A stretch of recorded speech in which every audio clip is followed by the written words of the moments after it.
சென்னை பல்லாவரம் அருகே நீர்நிலைகளை ஆக்கிரமித்து கட்டப்பட்டுள்ள கட்டடங்களை அகற்ற வந்த ஆட்சியர் தலைமையிலான அதிகாரிகளால் பரபரப்பு ஏற்பட்டுள்ளது. இதுகுறித்த கூடுதல் விவரங்களை செய்தியாளர் பவித்ரகுமார் வழங்க கேட்கலாம். பவித்ரகுமார், வணக்கம். கள விவரங்களை பதிவு பண்ணலாம். பவித்ரகுமார், வணக்கம். சென்னை பல்லாவரம் அடுத்த அனகாபுத்தூர் அடையாறு ஆற்றின் கரையோரம் இந்த தாய் மூகாம்பிகை நகர், காகிதமிழர் நகர், சாந்தி நகர் மற்றும் எம்ஜிஆர் நகர் 3வது ஆகிய பகுதிகளில் உள்ளன. அவற்றில் சுமார் 600 வீடுகள் உள்ளன. இதில் ஏராளமான பொதுமக்கள் வசித்து வருகின்றனர். இப்பகுதிகள் அனைத்தும் அடையாறு ஆற்றின் கரையோரம் நீர்பிடிப்பு பகுதியில் உள்ள புறம்போக்கு நிலங்கள் என்றும் அவற்றில் ஏராளமான வீடுகளை கட்டி பொதுமக்கள் குடியிருந்து வருவதாகவும் கூறி அதில் வசித்து வந்த 81 குடும்பத்தினரை ஏற்கனவே வருவாய்த்துறை அதிகாரிகள் அகற்றி அவர்களுக்கு சென்னை பெரும்பாக்கம், கூடுவாஞ்சேரி, அடுத்த கீரப்பாக்கம் மற்றும் கிருஷ்ணகிரி செல்லும் சாலை ஆகிய இடங்களில் சுமார் 30 லட்சம் ரூபாய் மதிப்பீட்டில் தமிழக வீட்டு வசதி வாரியம் சார்பில் அடுக்குமாடி குடியிருப்புகள் வீடுகள் கொடுத்து அங்கு தங்க வைக்கப்பட்டனர். இந்நிலையில் எஞ்சியுள்ள மீதி ஆக்கிரமிப்பு நிலத்தையும் மீட்பதற்காக கடந்த 12ஆம் தேதி வருவாய்த்துறை அதிகாரிகள் தயாராகினர்.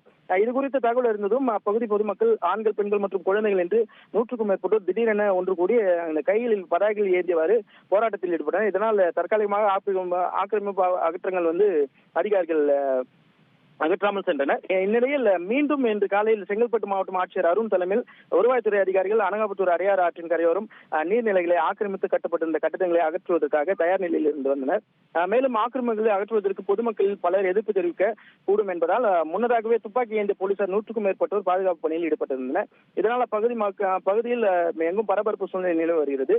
அதிகாரிகள் நடத்திய பேச்சுவார்த்தையில் ஆக்கிரமிப்பாளர்கள் முதல் கட்டமாக 20 வீட்டினர் தங்களது வீடுகளை காலி செய்துவிட்டு அரசு ஒதுக்கியுள்ள அடுக்குமாடி குடியிருப்புக்கு பெயர சம்மதம் தெரிவித்துள்ளனர். அதனால் முதல் கட்டமாக 10 வீடுகளை அதிகாரிகள் பொக்லைன் இயந்திரங்கள் கொண்டு அகற்றினர்.